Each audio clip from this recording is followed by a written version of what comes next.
Bonjour à tous et à toutes. Nous allons voir dans ce pattern Power Query comment consolider un classeur Excel qui contient plusieurs feuilles. Donc en fait, ici je vois que j'ai un budget par marque, Peugeot, l'année, l'onglet suivant c'est BMW, l'onglet suivant c'est Renault. Bon là j'en ai 3, je pourrais en avoir plus. Donc l'idée c'est de consolider l'ensemble des onglets pour ne faire qu'un seul fichier, bien sûr. Je ne vais pas les consolider en cet état, puisque là, ce n'est pas exploitable d'un point de vue analyse. Donc je vais transformer ces fichiers d'abord en une table prête à l'analyse. Donc je vais avoir une opération de transformation de mon fichier. Cette opération de transformation de mon fichier dans une table opérationnelle, je vais en faire une fonction. Et après cette fonction de transformation, je vais l'appliquer à tous mes onglets. Donc voilà les étapes que l'on va réaliser maintenant. Donc je passe dans Power BI Desktop. Alors la première chose que je peux faire, c'est aller chercher mon fichier. Donc obtenir les données Excel. C'est Global Budget. Je fais ouvrir.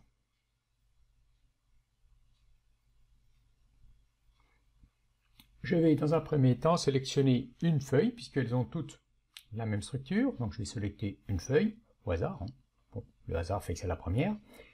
Je vais transcoder cette feuille, et après j'en ferai la fonction et j'appliquerai à l'ensemble des feuilles. Donc modifier.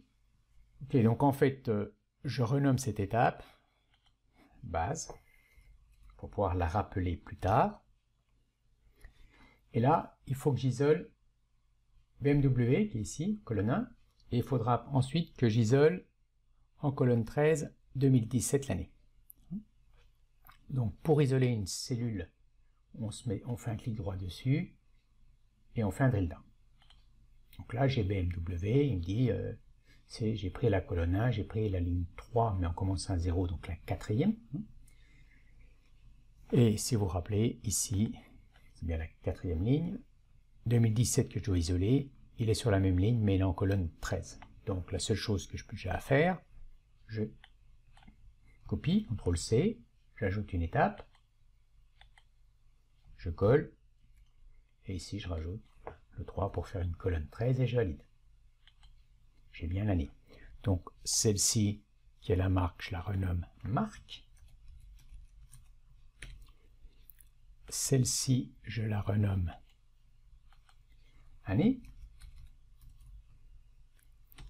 Et pour pouvoir repartir sur mon travail de ma table, il faut que je rappelle une base. Donc je fais ajouter une étape.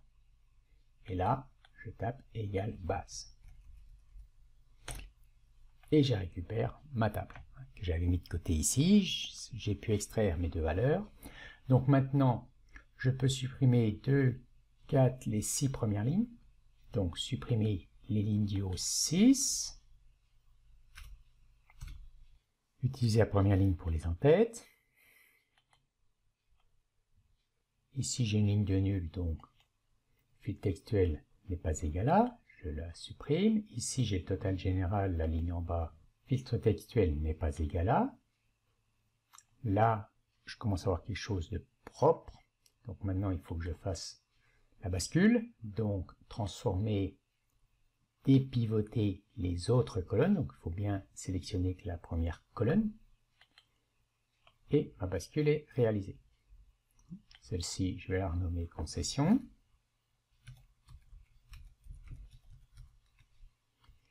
Et là, il faut que je rajoute ma marque et mon année. Donc,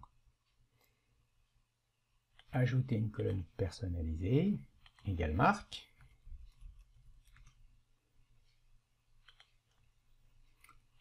De nouveau, colonne personnalisée, égale année.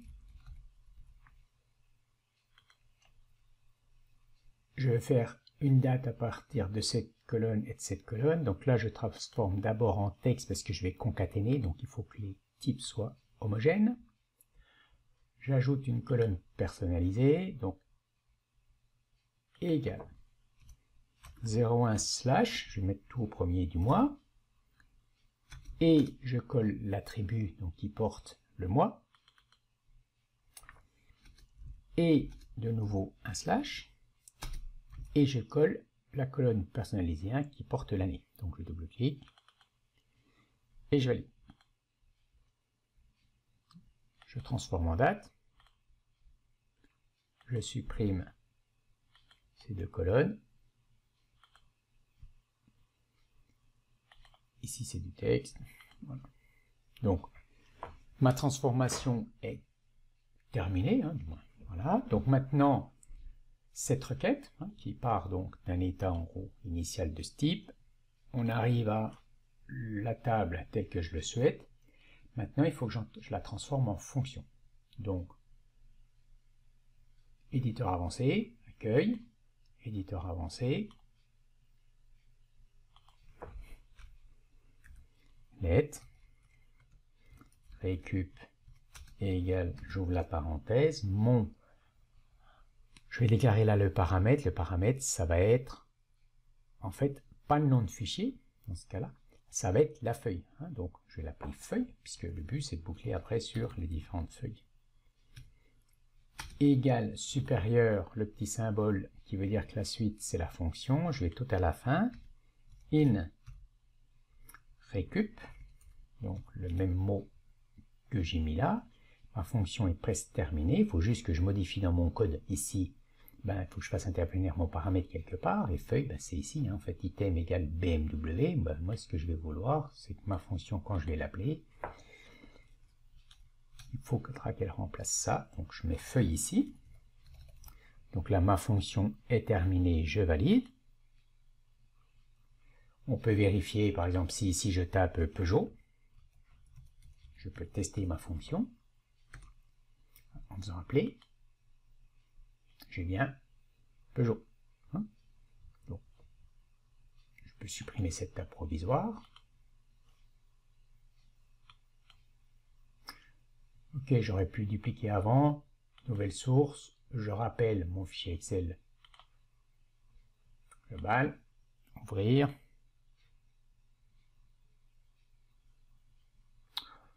Peu importe, là je prends une feuille au hasard, ça n'a pas d'importance, ok.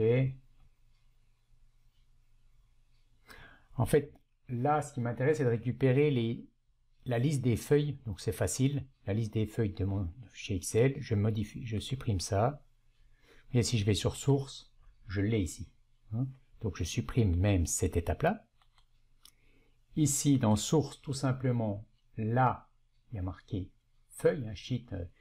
Alors par contre, demain, dans mon fichier Excel, peut-être que quelqu'un pourrait nommer, modifiant, rajouter une zone nommée quelque part. Dans ce cas-là, si on rajoute d'autres éléments de structure, je vais avoir d'autres éléments qui seront plus sheet, mais qui seront zone nommée ou table. Hein.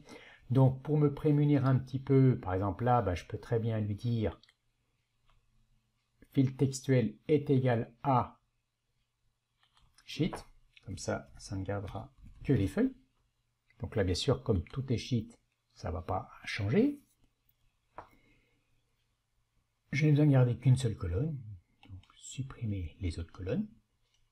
Maintenant, je vais appliquer ma fonction. Donc la fonction, elle s'appelle pour l'instant BMW, donc je vais la renommer aussi. Je vais l'appeler récup fichier, par exemple.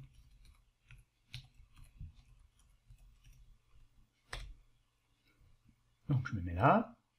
Ajouter une colonne personnalisée égale récup fichier. J'ouvre la parenthèse de ma colonne item. Je ferme la parenthèse, je valide. Et là, j'ai bien tab partout. Si je clique là, je vois bien que j'ai BMW, Renault. Donc maintenant, j'ai juste à consolider tout ça, donc étendre. Je décoche utiliser le nom de la colonne d'origine comme préfixe, je valide. Et là, j'ai bien consolidé Peugeot, BMW, ainsi de suite, Renault. Donc j'ai bien consolidé mes 3 feuilles. En synthèse, première étape, je décode une des feuilles. On part du principe qu'elles ont toutes la même structure. Je décode une des feuilles pour arriver à ma table définitive. Ensuite, je la transforme, cette requête, en fonction. Après, je rouvre mon fichier dans une nouvelle requête. J'isole les feuilles et à chacune des feuilles, j'applique ma fonction. Au revoir et à bientôt.